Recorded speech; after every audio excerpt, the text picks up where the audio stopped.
আসসালামু আলাইকুম। কেমন আছেন আপনারা? আশা করি সবাই ভালো আছেন। আলহামদুলিল্লাহ আমিও ভালো আছি। আজকে রান্না করব রুই মাছ দিয়ে ক্যাপসিকাম আর আলু দিয়ে রান্না করব। চলেন যাই। তো এখানে আমি কড়াই নিয়েছি, কড়াইতে তেল দিয়ে দিলাম, 1 মুঠের মতো পেঁয়াজ দিয়ে দিলাম। এটাকে ভালো করে ভেজে নিব।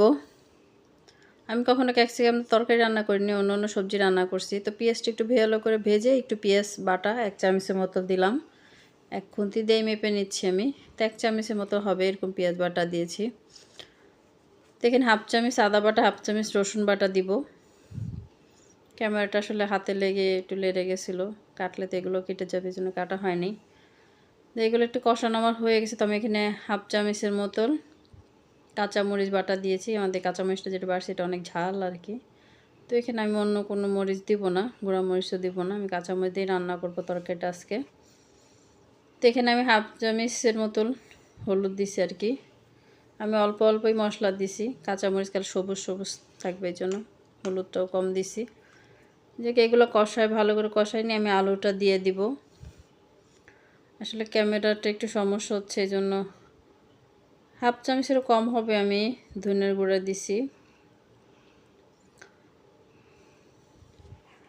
তো এটা কই করে নিলাম যে আলুটা আমি কেটে রেখেছিলাম, একটা আলু আর কি, বেশ বড় ছিল আলুটা। তো মাঝখান থেকে কেটে তারপর আমি আলুটাকে কাটছি, এরকম ছোটো ছোটো করে কেটে নিছি। তো এটাকে ভালো করে একটু কষায় সিদ্ধ করে নেব, কারণ ক্যাপসিকাম দিলে কালারটা নষ্ট হয়ে যেতে পারে। তো এটা একটু সিদ্ধ করে তারপর আমি ক্যাপসিকামটা দিব।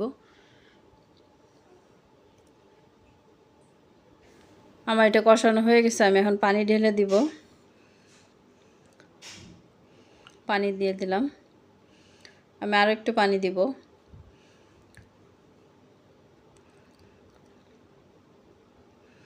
আমি এখানে প্রায় 4 কাপের মতো পানি দিছি। তো এটাকে যখন ফুটে উঠবে, একটু সিদ্ধ হবে আলুটা, আমি তখন ক্যাপসিকামটা দিয়ে দিব। এখানে দেখেন পানিটা ফুটে উঠছে।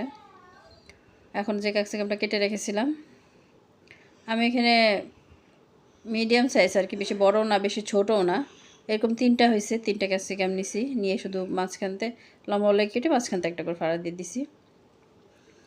তো এটা একটু হালকা ফুটে উঠলে আমি যে মাছগুলো রাখছি ভেজে, শুধু হলুদ লবণ আর মরিচের গুঁড়া একটু দিয়ে এটাকে মাখায় তারপর ভালো করে ভেজে রাখছি। একদম মচমচা করে ভাজি না, একদম হালকা করে ভাজছি। মাছ তরকারিতে মাছ রান্না করলে বেশি ভাজলে এত মশলা ঢুকে না, টেস্ট লাগে না, একদম হালকা ভাজছি, আমি বেশি ভাজি নেই। যাই হোক, এটা আমি দিয়ে দিলাম, একটু সময় আমি ঢেকে রেখে দিব। বেশি সময় ঢাকবো না, কারণ কালারটা নষ্ট হয়ে যেতে পারে। আমার মাছ তরকারিটাও কিন্তু হয়ে গেছে প্রায়, এখন ক্যাপসিকাম কিন্তু সিদ্ধ হয়ে গেছে, তারপরে কিন্তু কালারটা সুন্দর আছে। আমার এটা রান্না হয়েছে, আমি কিছু ধনিয়া পাতা দিয়ে দিলাম। তো ওখানে আমি 1/2 চামচ জিরার গুঁড়াও দিয়েছি অফ ক্যামেরায়।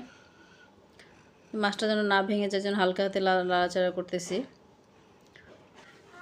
আমার মাছ তরকারিটা হয়ে গেছে, চুলাটাও বন্ধ করে দিব। দেখেন কালারটা কিন্তু মাশাআল্লাহ অনেক সুন্দর আসছে, খেতেও মাশাআল্লাহ অনেক ভালো লাগছে। ক্যাপসিকাম থেকে কি রান্না করে তরকারি খেয়ে দেখছেন অবশ্যই জানাবেন। যদি ভালো লাগে লাইক শেয়ার করে দিবেন, সাবস্ক্রাইব করে দিবেন। আশা করি পাশে থাকবেন। আল্লাহ হাফেজ।